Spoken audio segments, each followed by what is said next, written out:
If you listen to young female celebrities such as Lena Dunham, Kim Kardashian, and Zooey Deschanel talk, you'll notice they share a similar speech pattern in that they all tend to fry. What's up with that? Vocal fry, or glottalization if you want to be fancy about it, is a creaking sound that some people, and apparently a lot of young women, including myself, make. It's the lowest of the 3 vocal registers, which go falsetto, modal, and then fry.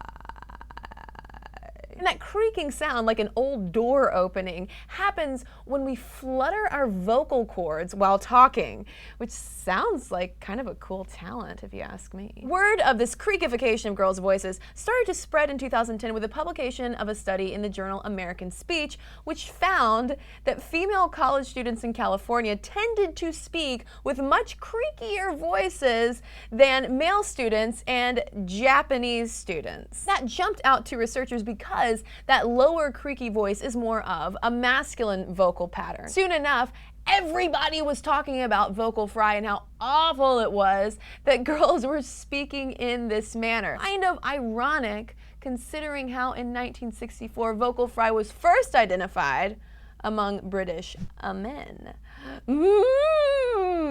Yes. I don't know why, but anytime I say British, I can't help but not go, yes.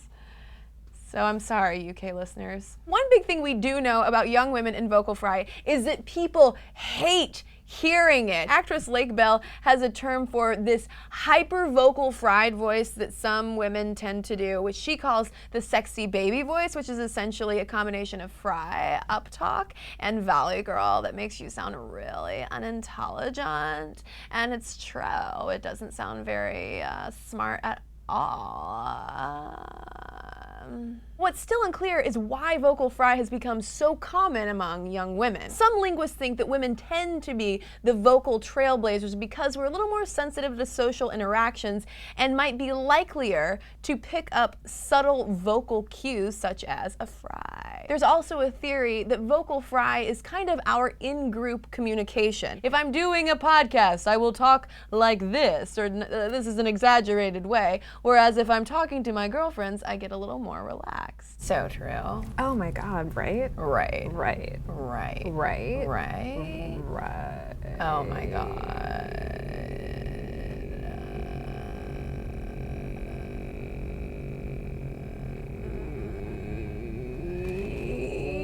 Right. And believe it or not, there might also be a power dynamic in this as well. When researchers have studied women's patterns of uptalk or ending sentences in questions, kind of like Canadians tend to do, they've noticed that women in positions of power tend to uptalk a little bit more, perhaps as a way to vocally balance out the negative biases a lot of people have towards female leaders. Uptalking is a way to assert your authority a little bit less confrontationally. Flipping that on its head a little bit, there's an idea that vocal fry, speaking in a more masculine register, might be another way that younger women are also making their voices heard, asserting their power through frying. Apparently in the process, we're making everyone really upset. There is a very real-world implication for this, which was highlighted in a new study which found that women who were interviewing for a job who had vocal fry were deemed less trustworthy than women who didn't fry. The women who fried were judged even more negatively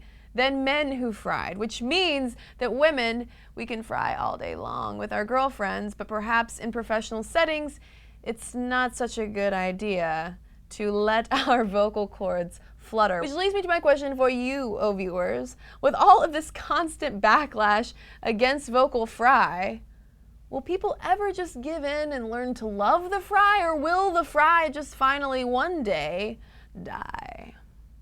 Let me know in the comments below. Right? Right. Right. Right. Right.